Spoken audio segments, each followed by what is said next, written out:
حق سبحانہ و تعالیٰ نے ایام بنائے. اب ایاموں میں اس نے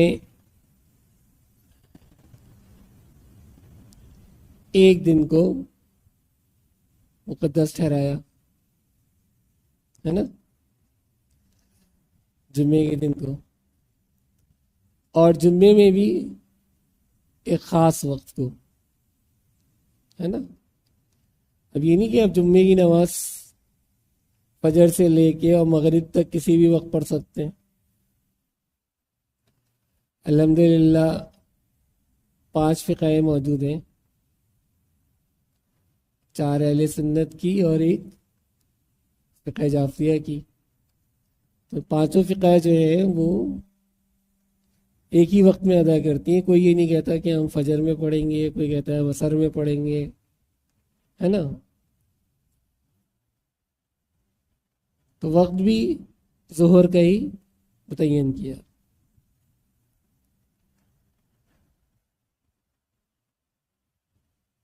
اب کسی بھی چیز میں برکت اور اس چیز کی اہمیت اور امپورٹنس کس کی جانب سے ہوگی؟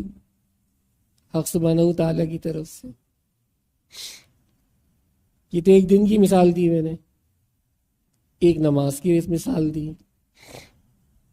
اسی طرح سے ماہ مبارک ہیں، ان ماہ مبارک کے اندر رمضان کی امپورٹنس اپنی جگہ ہے نا. اب جو رمضان کی ہے وہ اپنی جگہ ہے، لیکن جو ایام حج کی ہے وہ اپنی جگہ ہے کہ وہیں بیت اللہ موجود ہے، وہیں صفا مروہ موجود ہے، وہیں مینا بھی ہے، وہیں عرفات بھی ہے، وہیں مزدلفہ بھی ہے، اور پورا سال موجود ہے. اب تو مینا ایسا کر دیا گیا ہے کہ مینا میں ٹینٹ پورے سال موجود، کیونکہ ہم عمرہ جو ہے وہ جرانہ سے کرتے ہیں، تو جرانہ کے لیے مینا کے بیچ میں سے، قبر خالد کے بیچ میں سے نکل کے جاتے ہیں. تو روز دیکھتے ہوئے جاتے تھے تو ٹینٹ لگے ہوئے پرماننٹ کر دیے گئے. تو سب کچھ سارا کچھ ہوتے ہوئے بھی انتظار کس تاریخ کا ہوتا ہے؟ 8 تاریخ کا. کون سے ماہ کی؟ ذی الحجہ کی. کہ جو مہینہ اور جو تاریخ اس نے مقرر کر دی، اس کے علاوہ اس جگہ کی کوئی امپورٹنس نہیں ہے. جگہ اپنی جگہ موجود ہے، لیکن اس کی امپورٹنس ان تاریخوں میں اور ان اوقات کے اندر ہے کہ عرفات کے اندر 9 تاریخ کو ظہر سے لے کے اور مغرب تک، مغرب کے سورج غروب ہونے کے بعد نکلنا چاہیے. بعض لوگ بڑے تیار رہتے ہیں، ایک دم بس ادھر مغرب ہو فوراً بھاگیں. تو جب تک اندھیرا نہیں ہو جائے اس وقت تک کوشش کرنی چاہیے بالکل سورج غروب ہو جائے پھر نکلے آرام سے.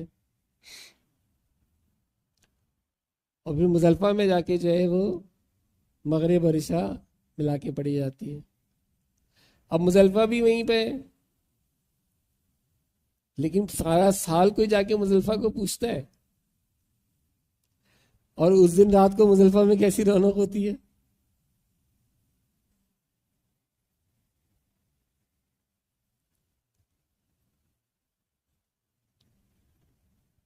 اسی طرح سے اب اس نے قرآن میں فرمایا مسجد اقصیٰ کے بارے میں،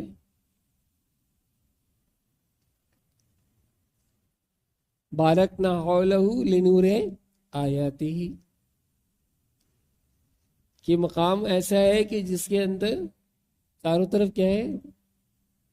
برکتیں ہیں اور اللہ کی نشانیاں پھیلی ہوئی ہیں.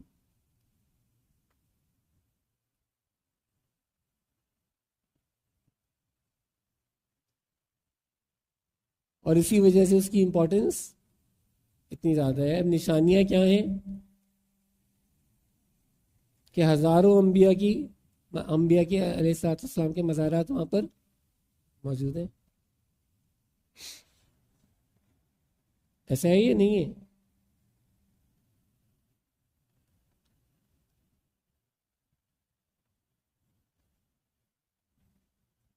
اب بیت اللہ کی اپنی امپورٹنس اتنی جگہ ہے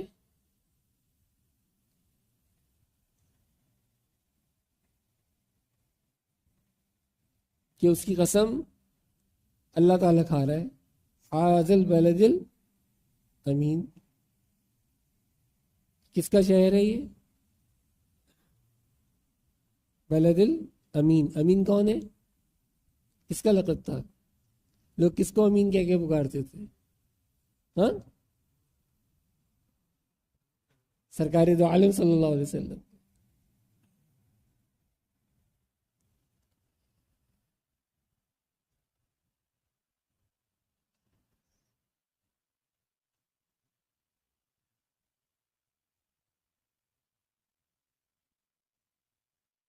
اب اس کی برکتیں، اس کے فضائل وہ اپنی جگہ موجود ہیں،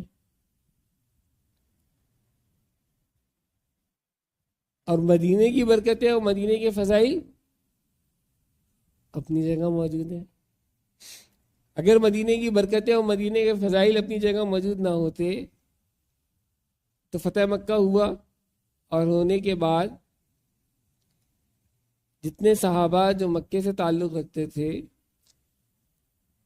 ان میں سے کچھ کا دل چاہا کہ ہم اپنے گھر میں رہیں، ہے نا؟ لیکن کیا سرکار نے رہنے دیا؟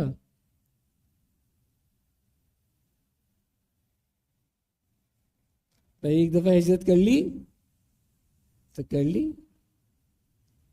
اب چاہتے تو چھوڑ دیتے انتظامی امور کے لیے، مقرر کر دیتے ان کو ڈفرینٹ ڈیوٹیز کے اوپر، کر سکتے تھے نا. لیکن انہی کے حوالے کے جو اسی وقت اسلام قبول کیا تھا، جنہوں نے تازے تازے مسلمان ہوئے تھے، مسلمان بھی کیا ہوئے تھے، مطلب اسی وقت ان کو معاف کیا گیا تھا، عام معافی دی گئی تھی نا ان کو.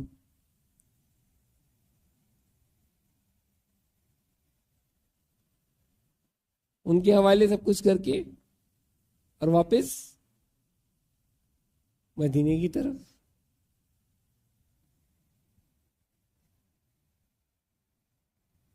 اب ان میں سے کسی صحابہ نے کوئی ضد کی کہ نہیں سرکار آپ جائیے مدینے کی طرف، میں تو مکے میں رہوں گا.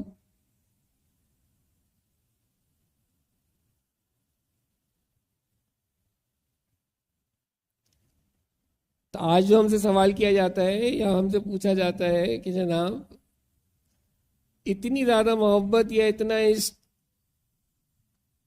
آپ لوگ کیوں کرتے ہیں، تو بھائی ہم نہیں کرتے. یہ تعلیم اور یہ تربیت ہمیں صحابہ اکرام نے سکھائی ہے.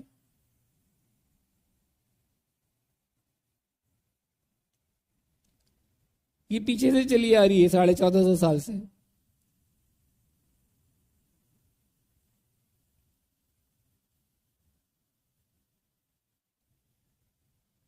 ہم نے اپنی طرف سے کوئی چیز ایجاد نہیں کی ہے.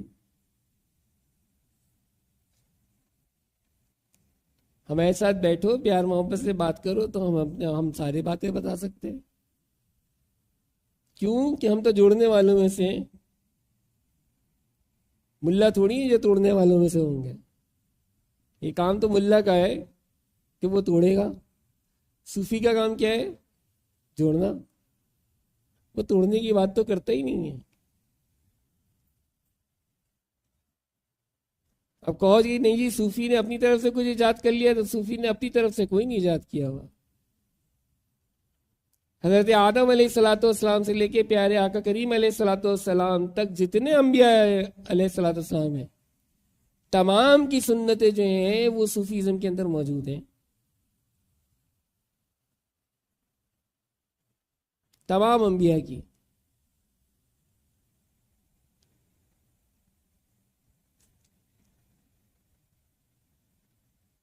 اور اسی لیے جب منازل طے کرائی جاتی ہیں تو ان انبیاء کے قدموں کے اوپر منازل طے کرائی جاتی ہیں.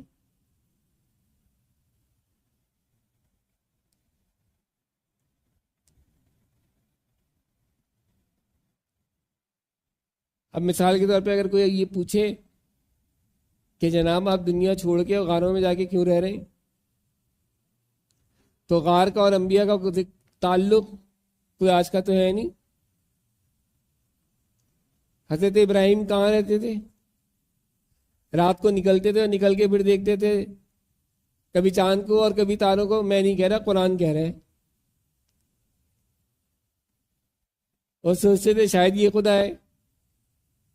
ایسے ہی ہے نا، کبھی دن میں نکل کے سورج کو دیکھتے تھے تو سمجھتے تھے شاید یہ خدا ہے. رہے یا نہیں رہے؟ پھر خود سرکار دو عالم صلی اللہ علیہ وسلم غار ہرا جاتے تھے یا نہیں جاتے تھے؟ ایک خاص وقت کے لیے، ایک خاص مدت کے لیے، مشاہدے کے لیے، تفکر کے لیے انبیاء علیہ الصلوۃ والسلام جو ہیں وہ غاروں میں گئے.